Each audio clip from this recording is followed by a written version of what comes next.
നമ്മുടെ പിള്ളേര് നമ്മുടെ അമ്മമാരെ ഓർക്കുമ്പം കുറച്ച് ഹീറോയിക് ആയിട്ട് ഓർക്കണം എന്ന് വിചാരിക്കുന്ന ഒരാളാണ് ഞാൻ. അതായത് എൻ്റെ അമ്മ ഒരു സൂപ്പർ ഹീറോ ആണ്, അമ്മയ്ക്ക് ഇത്രയും കഴിവുകളൊക്കെ ഉണ്ട്, അപ്പോൾ നമ്മുടെ അമ്മ ചില്ലറക്കാരി അല്ല എന്ന് വിചാരിക്കണം എന്നൊരു തോന്നലുള്ള ഒരാളാണ് ഞാൻ.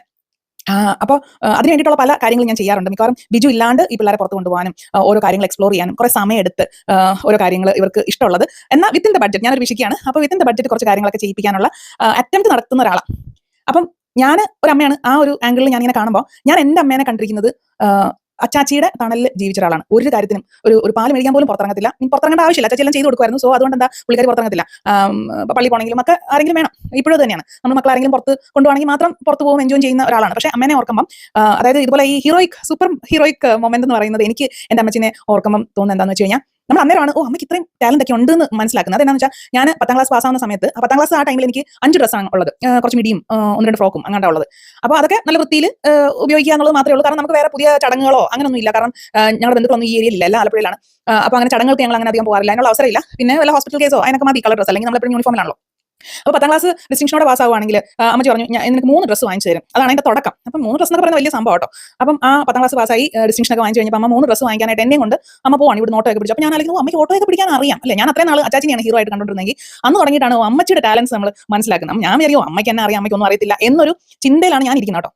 അപ്പം അമ്മച്ചി ഓട്ടോ പിടിക്കുന്നു, പാളയത്ത് പോകുന്നു. അപ്പോൾ നമ്മളന്ന് പോകുന്നത് പാളയം മാർക്കറ്റിനകത്ത്, ഇപ്പോഴുണ്ട് പാളയം മാർക്കറ്റിനകത്ത് റൈറ്റ് സൈഡിൽ ആ ഫാൻസി സ്റ്റോർ കടകളുടെ ഒക്കെ തൊട്ട് റൈറ്റ് സൈഡിലായിട്ട് കുറേ കടകളുണ്ടല്ലോ, തുണിക്കടകളുണ്ട്. അവിടെ ഇങ്ങനെ നല്ല അടിപൊളി ചുരിദാർ മെറ്റീരിയൽസും ചുരിദാറിന്റെ റെഡിമേഡ് ചുരിദാർസും മിഡി ടോപ്പ് ഒക്കെ കിട്ടും കേട്ടോ. അപ്പം അത്യാവശ്യം വില പേശി വാങ്ങിക്കാൻ പറ്റുന്ന ഒരു സ്ഥലമാണ്. ബാക്കി സ്ഥലത്ത് ചെന്നാൽ വില പേശാൻ പറ്റത്തില്ല. അപ്പോൾ നമ്മളവിടെ പോയിട്ട് അമ്മച്ചിയുടെ ടാലന്റ് വില പേശൽ ഭയങ്കരമാണ് കേട്ടോ, ഭീകരമാണ്. അന്നേരം അമ്മച്ചി അവിടെ നിന്ന് കാണിക്കുന്ന എക്സ്പ്രഷൻ കണ്ടാൽ എനിക്ക് മനസ്സിലാവില്ല അമ്മ എന്താ ഉദ്ദേശിക്കുന്നത്. ഞാനൊരു പൊട്ടിനെ പോലെ ആയിരിക്കും. അപ്പോൾ അമ്മച്ചി പറയും, ഭയങ്കരമായിട്ട് ഇഷ്ടപ്പെട്ടൊന്നും കാണിച്ചേക്കരുത്, നീ ഇത് കൊള്ളത്തില്ല, ഈ തുണി ഒരു കാശിനും കൊള്ളത്തില്ല, പിന്നെ പോട്ടെ പറ ഈ 3 കൂടെ എത്രയാ, എൻ്റെ 1000 രൂപയുള്ളൂ ഇങ്ങനെ പറഞ്ഞോളാം കേട്ടോ.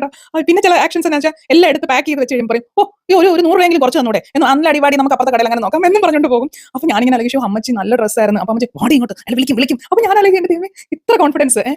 എനിക്ക് പേഴ്സണലി വിലവേശം ഇഷ്ടമില്ല, കാരണം ഞാനൊരു സെൽഫ് എംപ്ലോയ്ഡ് ആയിട്ടുള്ള ആളായിരുന്നു. അപ്പോൾ എൻ്റെ അടുത്ത് വലിയൊരു വിലവേശം വന്നിട്ടുണ്ട്, എനിക്ക് കലിയാണ്. അപ്പോൾ അതുകൊണ്ട് ഞാൻ ആ പരിപാടി ചെയ്യാറില്ല. എനിക്കിപ്പോഴും അത് ചെയ്യാൻ അറിയത്തില്ല. ഞാൻ ചോദിക്കുന്ന പൈസ എവിടെയാണെന്ന് വെച്ചാൽ കൊടുക്കും. അല്ല പിന്നെ ഒരു ചോദ്യമേ ഉള്ളൂ, എന്തെങ്കിലും കുറയോ ചേട്ടാ, ഈ ഒരു ചോദ്യമേ ഉള്ളൂ. കുറയത്തില്ലെങ്കിൽ അതും കൊടുത്തേച്ച് ഞാൻ വരും. അപ്പോൾ അമ്മച്ചിയുടെ വിലവേഷൻ്റെ ടാലന്റ് ഒന്ന്. പിന്നെ ചില സമയത്ത് അമ്മച്ചി പറയുന്നത് വെച്ചാൽ, ഞങ്ങളുടെ കയ്യിൽ 50 രൂപ പോലും ഇല്ല തിരിച്ച് ഓട്ടോയ്ക്ക് പോകാനായിട്ട്, 50 രൂപയെങ്കിലും കുറച്ച് തന്നെ, ഇത് കണ്ടില്ലേ പൈസ ഇത്രയേ ഉള്ളൂ നമ്മുടെ കയ്യിൽ, ഇങ്ങനെയൊക്കെ പറഞ്ഞ് വില പേശി സാധനം മേടിക്കും കേട്ടോ. അപ്പം അതങ്ങനെ. പിന്നെ ഒരുവിധപ്പെട്ട എല്ലാ കാര്യത്തിനും എന്നെ അങ്ങ് പ്രോത്സാഹിപ്പിച്ച് എല്ലാ കാര്യത്തിലും ഇൻവോൾവ് ചെയ്യിപ്പിക്കാനും, അല്ലെങ്കിൽ ജോലി വേണം എന്നൊക്കെ പറഞ്ഞ് നമ്മളെ, അതായത് നമ്മുടെ അവസ്ഥ കണ്ടില്ലേ, അല്ലെങ്കിൽ നമ്മൾ ജോലി വേണമെന്ന് നമ്മളിൽ ഒരു വിത്തിട്ട് പാകി മുളപ്പിച്ച് വളമിട്ട് വലുതാക്കിയ ഒരാൾ അമ്മച്ചിയാണ്.